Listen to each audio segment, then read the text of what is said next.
तो hello friends, आप सभी का फिर से स्वागत करता हूं आपके अपने यूट्यूब चैनल टोटल साइंस में दोस्तों। तो चलिए आज आप लोग के लिए बायोलॉजी का पहला चैप्टर आ गया जी, जिस चैप्टर का नाम है जैव प्रक्रम। ये भी आपके बोर्ड एग्जाम की दृष्टि से बहुत ही महत्वपूर्ण है। तो इस वीडियो को और इससे भी 2 से 4 क्वेश्चन इससे भी पूछता है, तो देखना ना भूलेंगे। चलिए पहला क्वेश्चन है कि स्टोमेटा के खुलने और बंद होने की प्रक्रिया को कौन नियंत्रित करता है। और भी इस वीडियो को शुरू से लास्ट तक देखेंगे तभी आप लोग को फ़ायदा होगा जी। और 40 में से 40 क्वेश्चन है जी, जिसमें 40 में से कितना नंबर लाते हैं लास्ट में हमें ज़रूर बताइएगा। चलिए बताइएगा कि स्टोमेटा के खुलने और बंद होने की क्रिया को कौन नियंत्रित करता है। द्वार कोशिकाएं, सहचर कोशिकाएं, चालनी कोशिकाएं या डी मूलरोग। चलिए तेजी से आंसर दीजिए, क्या हो जाएगा इसका राइट आंसर। तो इसका राइट आंसर क्या होगा जी, ऑप्शन नंबर जो लोग भी इसका राइट आंसर होगा द्वार कोशिकाएं, इसका राइट आंसर होगा ऑप्शन नंबर 1। चलिए बहुत ही बेहतरीन जी। चलिए दूसरा नंबर क्वेश्चन है, निम्नांकित में कौन वृक्क की रचनात्मक और क्रियात्मक इकाई कहा जाता है। कि वृक्क की रचनात्मक एवं क्रियात्मक इकाई कहा जाता है। तो आप सभी को पता है, जिन सभी को नहीं पता है किसे क्या कहा जाता है, वृक्क की रचनात्मक एवं क्रियात्मक इकाई किसे कहा जाता है, तो नेफ्रॉन को। किसे, नेफ्रॉन इसका बिल्कुल राइट आंसर होगा जी। चलिए अगला क्वेश्चन है, देखिए 2020 में भी पूछा हुआ क्वेश्चन है। अमीबा अपना भोजन कैसे पकड़ता है, बताइएगा। स्पर्शक के द्वारा, जीभ द्वारा, कुटपाद के द्वारा या मुंह द्वारा। चलिए बताइए। 3 नंबर क्वेश्चन है कि अमीबा किसके द्वारा भोजन पकड़ता है। तो आप सभी को पता है जी, अगर जिसको नहीं पता है तो उसको ऑप्शन नंबर सी लगा लीजिएगा, याद कर लीजिएगा, माइंड में सेट कर लीजिएगा। ऑप्शन नंबर सी, कुटपाद के द्वारा। चलिए अगला क्वेश्चन है 4 नंबर कि कौन सा एंजाइम वसा पर क्रिया करता है। चलिए बताइएगा कि कौन सा एंजाइम वसा की क्रिया पर क्रिया करता है। Pepsin, option B trypsin, option number C lipase या डी एमाइलेज। चलिए देखिए ये 2020 में भी पूछा हुआ क्वेश्चन है जी, तो छापने वाला सभी प्रकार के क्वेश्चन है, सभी पूछा हुआ क्वेश्चन है। बताइए कौन सा एंजाइम है जो वसा पर कार्य करता है। तो जो लोग भी मेरे शेर और सुने क्या हो जाएगा, लाइपेज इसका बिल्कुल राइट आंसर होगा जी। चलिए अगला क्वेश्चन है, ये भी देखिए 2020 में पूछा हुआ क्वेश्चन है, बताइएगा इसका राइट आंसर कि किस प्रकार के श्वसन से अधिक ऊर्जा मुक्त होती है। किस प्रकार के श्वसन से अधिक ऊर्जा मुक्त होती है। चलिए तो इसका राइट आंसर होगा वायवीय। क्या हो जाएगा, अधिक ऊर्जा वायवीय, इसका बिल्कुल राइट आंसर होगा। चलिए नेक्स्ट क्वेश्चन है 6 नंबर की मछली का श्वसन अंग किसे कहा जाता है। ट्रेकिया होता है, गिल्स होता है, त्वचा या फेफड़ा। तो ये सभी को पता है जी, तो इसका क्या होगा, मछली का गिल होता है श्वसन अंग। बहुत ही बेहतरीन। चलिए 7 नंबर क्वेश्चन, ये भी क्वेश्चन देखिए पूछा हुआ है 2020 में कि पहला सेटिंग में कि पौधे में गैसों का आदान प्रदान किसके द्वारा होता है। पौधों में गैसों का आदान प्रदान किसके द्वारा होता है जी, तो इसका राइट आंसर होगा रंध्र के द्वारा। किसके, रंध्र, इसका बिल्कुल राइट आंसर होगा ऑप्शन नंबर 1। चलिए अगला क्वेश्चन है जी, देखिए ये भी 2020 में पूछा हुआ, सभी इंपॉर्टेंट क्वेश्चन है, तो सभी लोग लास्ट तक बनाइएगा कि निम्नांकित में सबसे तेज धड़कन किसका होता है जी। सबसे तेज धड़कन किसका होता है, व्हेल का, चूहा का, हाथी का या आदमी का। चलिए बताइएगा 8 का क्या आंसर होगा। आप लोग देते रहिए जी आंसर कमेंट में, बहुत ही बेहतरीन। तो किसका सबसे तेज धड़कन होता है, जितने भी मेरे शेर और सुने इसका आप लोग कमेंट में आंसर दीजिएगा। चलिए 9 नंबर क्वेश्चन है कि सजीव जीवधारियों द्वारा किस प्रकार के नाइट्रोजनी पदार्थ कचरा का उत्सर्जन होता है। चलिए बताइएगा 9 का क्या होगा। चलिए बताइए, जितने मेरे सिर आग लगा दीजिए कि सजीव जीवधारियों द्वारा किस प्रकार के नाइट्रोजन पदार्थ कचरा का उत्सर्जन होता है। अमोनिया का, यूरिक अम्ल का, यूरिया का या डी, इनमें से सभी। चलिए जितने मेरे सिर आग लगा दीजिए जी, क्या कर देना है, आग लगा कर रख देना है। तो जो लोग भी मेरे शेर और शेरनी क्या हो जाएगा, 9 का जितने मेरे शेर इनमें से सभी क्या जी, नाइट्रोजनी पदार्थ कचरा का उत्सर्जन है। बहुत ही बेहतरीन। चलिए 10वां नंबर है कि अमीबा में अधिकांश पोषण कैसे होता है। शाकाहारी है, अंतर्ग्रहण, सर्वाहारी या स्वपोषी। अमीबा में अधिकांश पोषण कैसे होता है, तो इसका राइट आंसर क्या होगा, सर्वाहारी, इसका option number C right answer होगा। चलिए सभी क्वेश्चन छपने वाला क्वेश्चन, तिलचट्टा में कितने श्वास रंध्र पाए जाते हैं।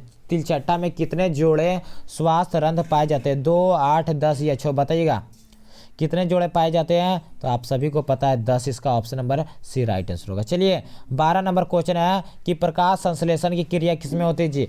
12 नंबर क्वेश्चन का राइट आंसर दीजिएगा कि प्रकाश संश्लेषण की क्रिया किसमें होती है। तो आप सभी को पता है हरे पौधे, इसका बिल्कुल राइट आंसर होगा। चलिए 13 नंबर, ये भी देखिए सभी क्वेश्चन आप सभी के लिए महत्वपूर्ण है। जो फ्लोएम उत्तरदायी किसके लिए होता है। फ्लोएम ऊतकों द्वारा कार्बोहाइड्रेट का परिवहन होता है, ग्लूकोज के रूप में, फ्रक्टोज के रूप में, लैक्टोज के रूप में या सुक्रोज के रूप में। तो ये 13 कर दीजिए, इसका राइट आंसर क्या होगा, सुक्रोज के रूप में, इसका option number D right answer होगा। चलिए अगला है 14 नंबर कि मनुष्य में वृक्क निम्नांकित में किससे संबंधित है? वृक्क किससे संबंधित है? चलिए दीजिए इसका पोषण से, श्वसन से, परिवहन से या उत्सर्जन से। तो आप सभी को पता है कि किससे संबंधित है जी? वृक्क उत्सर्जन तंत्र है। वृक्क क्या है? उत्सर्जन तंत्र। इसका ऑप्शन नंबर डी होगा। चलिए 15 नंबर की किसकी उपस्थिति के कारण पौधे का रंग हरा होता है जी? क्लोरोफिल के कारण, ल्यूकोप्लास्ट, फाइटोक्रोम या डी इनमें से कोई नहीं। किसकी उपस्थिति के कारण पौधे का रंग हरा होता है? तो आप सभी को पता है, जिसको नहीं पता है माइंड में सेट कर लीजिएगा, क्लोरोफिल इसका बिल्कुल राइट आंसर होगा। चलिए 16 नंबर क्वेश्चन आप सभी लोग के सामने, ये भी 2020 में पूछा हुआ क्वेश्चन है कि पौधे में उत्सर्जित पदार्थ किसे कहा जाता है? गोंद है, टेनिन है, रेजिन या इनमें से सभी? चलिए बताइएगा क्या हो जाएगा 16 का राइट आंसर। तो ये क्या है जी? पौधे के उत्सर्जित पदार्थ क्या है? इनमें से सभी। इसका ऑप्शन नंबर जो लोग भी डी दे रहे राइट आंसर दे रहे। चलिए अगला क्वेश्चन है 17 नंबर क्वेश्चन है, मानव हृदय में कोष्ठों की संख्या कितनी होती है? चलिए बताइए, 2, 3, 4 या 5? ये सभी क्वेश्चन ये भी देखिए 2019 में पूछा हुआ क्वेश्चन है, बताइएगा। तो कितना होता है जी? 4 कोष्ठ होता है। बहुत ही बेहतरीन, जो लोग भी सीख रहे हैं। चलिए लास्ट में बिल्कुल बताइएगा कितना नंबर आया जी? 18 नंबर, कवक में पोषण की कौन सी विधि पाई जाती है? एक बार तेजी से दीजिएगा, हम लोग तेजी से आगे बढ़ रहे जी, क्योंकि आपके पास टाइम का बहुत ही महत्व है। बताइएगा कवक में पोषण की कौन सी विधि होती है? तो आप सभी को पता है, मेरे तेजी भी इसका बिल्कुल राइट ऑप्शन नंबर है। चलिए अगला 19 नंबर कि हमारा शरीर का पीएच प्रास कितने का बीच कार्य करता है? ए होगा, बी होगा, सी होगा या डी है? चलिए बताइएगा ऑप्शन नंबर डी इसका राइट आंसर को 19 का। जो लोग भी डी दे रहे गर्दा उड़ा दे रहे। देखिए ये भी 2019 में पूछा हुआ क्वेश्चन है जी। 20 नंबर क्वेश्चन है, स्वपोषी पोषण के लिए क्या आवश्यक है जी? स्वपोषी पोषण के लिए क्या आवश्यक है? पर्णहरित का, सूर्य प्रकाश का, कार्बन डाइऑक्साइड का या इनमें से सभी? देखिए ये भी 2019 में सभी क्वेश्चन आप सभी के लिए मोस्ट इंपॉर्टेंट है। तो इसका राइट आंसर होगा सभी। इसका राइट आंसर क्या हो जाएगा? सभी इसका राइट आंसर। चलिए 21 नंबर है कि सामान्य अनुशीतलन का रक्तदाब कितना होता है? सामान्य अनुशीतलन का रक्तदाब कितना हो जाएगा? बताइएगा 21 का। बहुत ही बेहतरीन जी। तो कितना होता है सामान्य अनुशीतलन का? 120/80 होता है जी। 120/80 ऑप्शन नंबर क्या हो जाएगा? ऑप्शन नंबर सी 120/80 इसका राइट आंसर। चलिए 22 नंबर क्वेश्चन है, देखिए ये भी क्वेश्चन है, बताइए सामान्य, तो इसका राइट आंसर ऑप्शन एस होगा जी। रुधिर का कौन सा अवयव रक्त स्राव को रोकने में मदद करता है? रक्त के स्राव को रोकने में कौन? लसिका, प्लाज्मा, प्लेटलेट्स या इनमें से सभी? चलिए ये भी देखिए क्वेश्चन है 19 में पूछा हुआ। बताइए कि रक्त के स्राव को रोकने में कौन मदद करता है? तो आप सभी को पता है कि क्या हो जाएगा? प्लेटलेट्स रोकने में मदद करता है, ऑप्शन नंबर सी। चलिए 23 नंबर क्वेश्चन है कि पित्त रस कहाँ से स्रावित होता है? बताइएगा अग्नाशय से, यकृत से, छोटी आंत या इनमें से कोई नहीं? तो आप सभी को पता है कि पित्त रस कहाँ से स्रावित होता है? तो यकृत इसका बिल्कुल राइट आंसर होगा। चलिए अगला है 24 नंबर की मछली के हृदय में कोष्ठों की संख्या कितनी होती है? मछली के हृदय में कोष्ठों की संख्या कितनी होती है जी? तो 2 इसका बिल्कुल राइट आंसर का ऑप्शन नंबर है। चलिए सभी लोग लास्ट में बताइएगा जी 40 में इसके निम्नलिखित में से किसे कोशिका का ऊर्जा मुद्रा के रूप में जाना जाता है? तो इसका राइट आंसर होगा ऑप्शन नंबर बी एटीपी। जो लोग भी ऑप्शन नंबर बी दे रहे राइट आंसर दे रहे। चलिए सभी क्वेश्चन VVI क्वेश्चन है जी, पूछा हुआ क्वेश्चन है। बताइए 26 नंबर पतियों में गैसों का आदान प्रदान किसके द्वारा होता है? चलिए बताइए तो पतियों में गैसों का आदान प्रदान किस द्वारा होता है? शिरा के द्वारा, रंध्र के द्वारा, मध्य शिरा या इनमें से कोई नहीं? तो इसका राइट आंसर होगा रंध्र के द्वारा। क्या हो जाएगा? रंध्र इसका बिल्कुल राइट आंसर होगा। चलिए अगला है 27 नंबर कि हृदय से रक्त को संपूर्ण शरीर में पंप किया जाता है फेफड़ा के द्वारा, निलय के द्वारा, आलिंद के द्वारा या इनमें से सभी? चलिए इसका राइट आंसर देने का प्रयास कीजिए। 27 का क्या हो जाएगा जी? तो कि क्या हो जाएगा? निलय के द्वारा।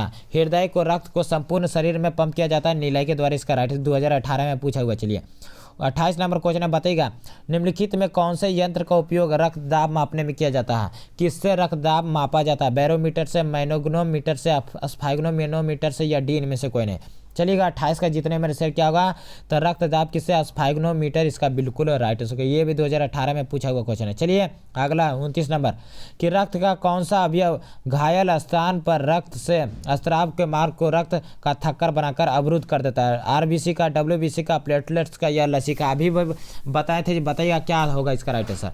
तो इसका राइट आंसर होगा प्लेटलेट्स। कौन थक्का बना देता है जी? प्लेटलेट्स इसका राइट आंसर है। चलिए 30 नंबर क्वेश्चन है, बताइएगा कि मंड परीक्षण के लिए हरी पत्ती पर आयोडीन डालने से पहले पत्ती को एल्कोहल में क्या उबाला जाता है? बताइएगा कि क्या उबाला जाता है जी? मंड को घोलने के लिए, क्लोरोफिल को घोलने के लिए, पत्ती को मुलायम करने के लिए, इनमें से सभी के लिए? चलिए बताइए 30 का क्या हो जाएगा?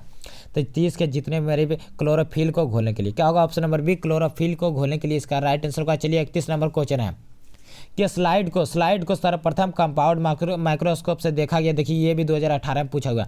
5x पर, 10x पर, 25x पर या 45x पर, चलिए बताइएगा एक। तो इसका राइट आंसर, और जो लोग मेरे लाइव सेशन में नहीं जुड़ते 6 बजे सुबह में 6 बजे तो जुड़ना ना भूलिएगा। चलिए बताइएगा, तो इसका राइट आंसर होगा 10x पर। क्या होगा? 10x पर। चलिए 32 नंबर क्वेश्चन है, बताइएगा कि कार्बोहाइड्रेट, प्रोटीन तथा वसा के पूर्ण पाचन का स्थल निम्नलिखित में कौन सा? महाशय है, यकृत है, छोटी आंत है या बड़ी आंत है? ये भी 2018 में का क्वेश्चन है जी, बताइएगा। तो छोटी आंत हो जाएगा, option number C right answer है। चलिए 33 नंबर क्वेश्चन है, श्वसन के अंतिम उत्पाद क्या है जी? श्वसन का अंतिम उत्पाद क्या है? कार्बन और हाइड्रोजन, H2 मतलब कार्बन डाइऑक्साइड और जल, option number B carbon dioxide और ऊर्जा, ऑप्शन नंबर सी जल और ऊर्जा, या डी कार्बन डाइऑक्साइड और जल और ऊर्जा। बताइए 33 का क्या हो जाएगा? श्वसन का अंतिम उत्पाद कौन है जी? तो क्या हो जाएगा?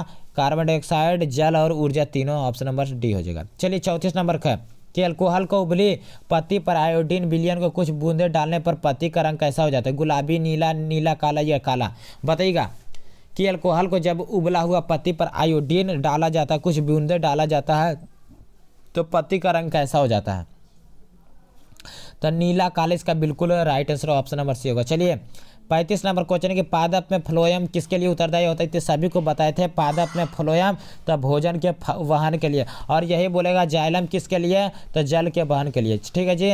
चलिए 36 नंबर क्वेश्चन है कि एक वयस्क मनुष्य में कितने दांत होते हैं? वयस्क मनुष्य के कितने दांत होते हैं जी, एक बार बताइएगा। 28, 30, 32 या 34? ये 2017 में पूछा हुआ क्वेश्चन कि एक वयस्क मनुष्य में कितने दांत होते हैं। चलिए बहुत ही बेहतरीन जी, तो आप सभी को पता है 32 इसका बिल्कुल राइट होगा। 32 आप लोग बोलते होंगे भी 32, बहुत ही बेहतरीन। 37 नंबर क्वेश्चन है कि एक कोशिकीय शैवाल में जल का परिवहन किसके द्वारा होता है? प्रासरण के द्वारा, विसरण, अवशोषण या रसावहन? चलिए बताइए कि एक कोशिकीय शैवाल में जल का परिवहन किसके द्वारा होता है? तो जो लोग नहीं जानते जी माइंड में सेट कर लिया, विसरण द्वारा। चलिए 38 नंबर क्वेश्चन है, ये भी क्वेश्चन छपने वाला क्वेश्चन है कि वृक्क की संरचनात्मक क्रियात्मक इकाई को क्या कहा जाता है? ग्लोमेरुलस, वेमेन कैप्सूल, मूत्रवाहिनी या नेफ्रॉन? तो आपको इसके पहले भी बताए थे क्या कहा जाता है जी? संरचनात्मक एवं क्रियात्मक इकाई को नेफ्रॉन, इसका बिल्कुल राइट आंसर होगा। चलिए 39 नंबर क्वेश्चन है कि रक्त का थक्का बनाने में कौन सहायक होता है जी? लाल रक्त कोशिका, श्वेत रक्त कोशिका, रक्त बिंबाणु या डी कोई नहीं? चलिए बताइएगा 39 का क्या हो जाएगा जी? राइट आंसर देने का प्रयास कीजिएगा जी। तो रक्त बिंबाणु इसका बिल्कुल राइट आंसर होगा। चलिए ये भी 2016 में पूछा हुआ जी कि निम्नलिखित में कौन उत्सर्जी अंग है जी? वृक्क, अग्नाशय, आँख या इनमें से कोई नहीं? चलिए 40 का दीजिएगा कि उत्सर्जी अंग कौन हो जाएगा? तो वृक्क किया है जी उत्सर्जी अंग है, ऑप्शन नंबर ए। जो लोग भी दे रहे थे राइट आंसर दे रहे थे। चलिए 40 में से आप सभी लोग कितना नंबर लाए जी? अपने कमेंट करके हमें ज़रूर बताइएगा। फिर मिलते हैं आप सभी। जो लोग नहीं जुड़े हैं, मेरे लाइव सेशन डेली होता है जी आप लोग का मॉडल सेट प्रैक्टिस 6 बजे सुबह में या 6 बजे शाम को, तो जुड़ना ना भूलेंगे सभी लोग को। फिर मिलते हैं नेक्स्ट वीडियो में, तब तक के लिए धन्यवाद। सेल्फ स्टडी करते रहे, मोटिवेटेड रहे। चलिए